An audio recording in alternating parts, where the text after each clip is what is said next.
So the early civilization of India, it emerged in the Indus and Ganges river valleys. If you look, it would be, there's the Ganges, and the Indus is over here in northern India. Monsoons are the primary feature of India's climate. Seasonal wind patterns throughout history, farmers have depended on the heavy rains of the summer monsoon to grow their crops. Guys, typically you have the monsoons from May until around October, and then around October they switch until next April or May. So the summer monsoon, as you see in the red arrows, push winds from the Arabian Sea and the Indian Ocean over India, wet winds. So in other words, you're going to get a lot of rain. However, the winter monsoons, the dry monsoons, come from the Himalaya Mountains and China. So it's kind of 6 months of wet, 6 months of dry. Off and on, of course. So as you see, early civilizations in India around 3000 BC to 1500 BC used the Persian Gulf to extensively trade with the states of Mesopotamia. One of the earliest trading hubs we knew of was Harappa, Indian city of Harappa, trading with the Sumerians. So the migration of the Aryan nomads around 2000 BC to 500 BC in India had a lasting impact on today's society. They developed the caste system, and we'll talk a little bit more about that. And they also, as you see here, Aryans had no written language until they settled in India, and then when they're in India, they developed Sanskrit. So the first civilizations of India would be Harappa and Mohenjo-Daro. So as you see, these civilizations flourished in the valleys of the Indus River between 3000 BC and 1500 BC. The Indus River Valley supported these civilizations that extended hundreds of miles from the Himalaya to the Arabian Sea. Archaeologists have found the remains of over 1,000 settlements in this region, and the two biggest sites are Harappa and Mohenjo-Daro. So these were two advanced civilizations. It is Mohenjo-Daro that actually the city is circular. I think it's about 3 miles in circumference. So it's actually a circular city. But if you look, they're both Harappa and Mohenjo-Daro located right along the Indus River Valley, or in the Indus River Valley, but right along the river. So the Aryans developed this caste system, and as you see, it's a rigid social category that determined not only a person's occupation and economic potential, but also his or her position in society. Is based partly on skin color, but mostly on birth. It was rarely possible to move up from one caste to another in your lifetime. So if you were born a pariah, here, that's where you're going to stay. It doesn't matter how smart you are. It doesn't matter. That's where you're going to stay. So here are the 5 major divisions of Indian classes known as caste. You have the Brahmins at the top. This is the priest caste. All right, and they're the closest to moksha. They're the closest to being one with the universe. You have the Kshatriyas. They're the warrior class. The Vaisyas, they're commoners. The Sudras, as you see, it's the largest part of Indian population. Sudras were not Aryans, and the term Sudras probably referred to the dark-skinned natives of India. So these people were going to be peasants and manual labor. The lowest level of Indian society would be the untouchables or the pariahs, and they were given, as you see, menial degrading tasks that others would not accept. Guys, I will say that the caste worked like Brahmins would get work done for them by Vaisyas, but they would not socialize. They would not really talk. They would not, want to be around one another too much. So, going back to the caste, going back here, how would you keep this in order? How would you keep this civilization in order when doesn't look like there's no way to move up or no way to move down this caste? Very simple. Reincarnation.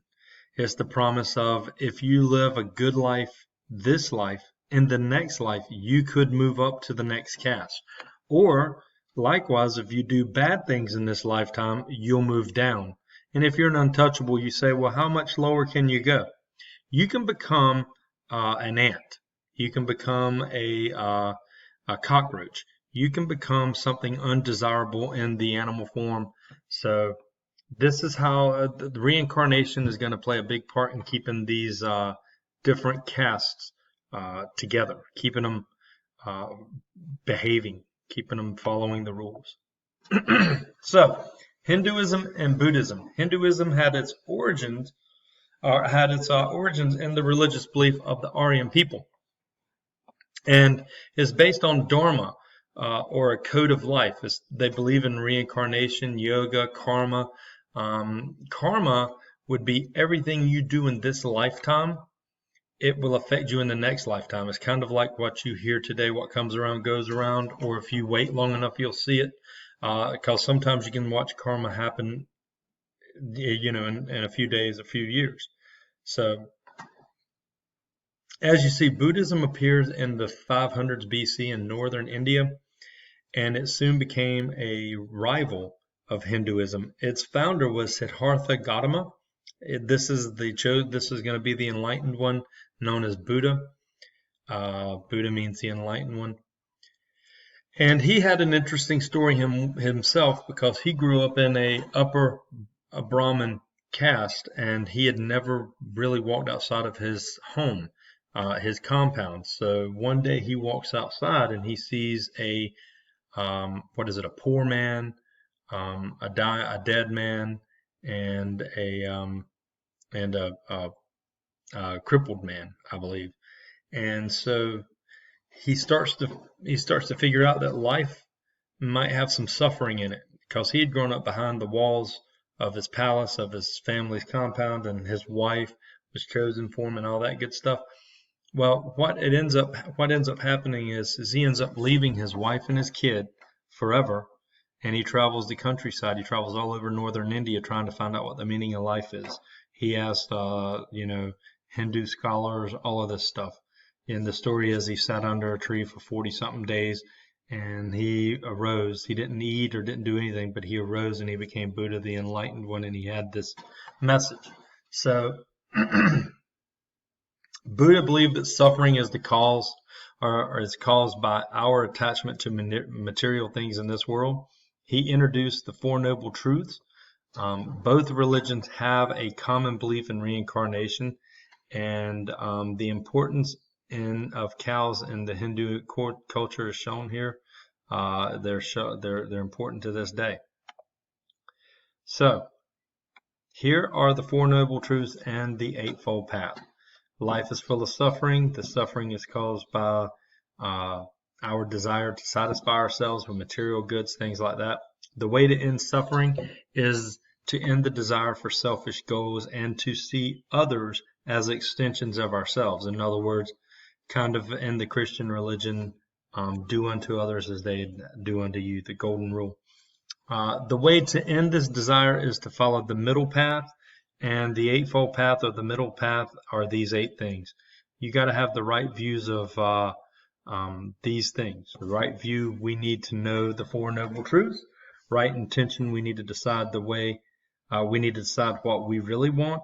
The right speech, we need to speak the truth and speak well of others.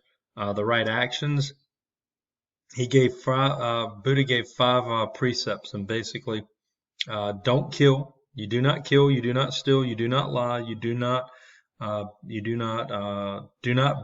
Do not be unchaste, and do not take drugs or drink alcohol. So, right livelihood, you must do work that uplifts your being. Following the way must be done with steady and forward-looking effort. Right mindfulness, keep our minds in control of our senses, and of course, the right concentration. You must meditate daily.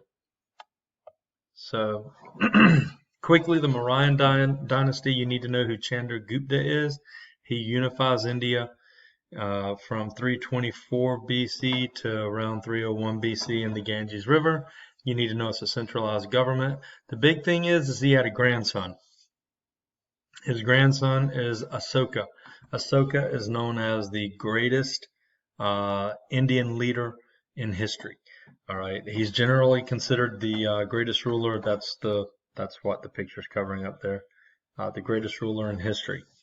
Asoka converted to Buddhism and used Buddhism ideals to guide his ruling. He expanded India's role in trade and helped establish a vast network of roads across India. So, yeah, you need to know Asoka. The golden age of Indian culture would be under the Gupta, and as you see with the fall of Kush, which is another empire we're not really going to have time to talk about, you need to know that the golden age of culture happened under the Gupta. And here you go, the Gupta faced invasions from the Huns from the northeast in the 5th century. And they would collapse. Earliest known literature in India were the Vedas, and as you see, they're primarily religious. But we do see Indian writers produce epics. You need to know the Mahabharata is on your test.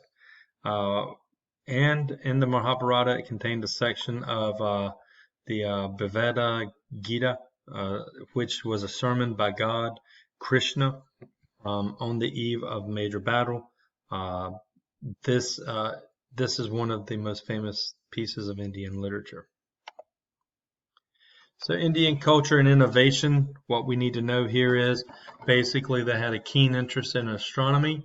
They recognized the Earth as being a sphere and rotating on its axis. They were one of the first civilizations to do that. They also invented most of the parts of algebra in the Gupta, I believe is the Gupta Empire. And mathematicians in India developed the concept of zero. So after the Arabs conquered India in the 8th century AD, they adopted the Indian system, and it's known today as Indian Arabic numeral system. The one you use and I use. So Indian architecture was famous for its pillars, rock chambers, and stupas. A stupa, you need to know what that is. It was made to house the relics of Buddha, and were built in the form of burial mounds. So we need to know what a stupa is, and you can read the rest there. This is a little video you can watch. It helps you out with the notes here a little. Ancient trade routes. The ancient Silk Road runs through India here. And as you see, India was on this massive trade route with China and Europe. So that's a spatial location identifier for you, so you can see where the Indus River Valley is, Harappa. We are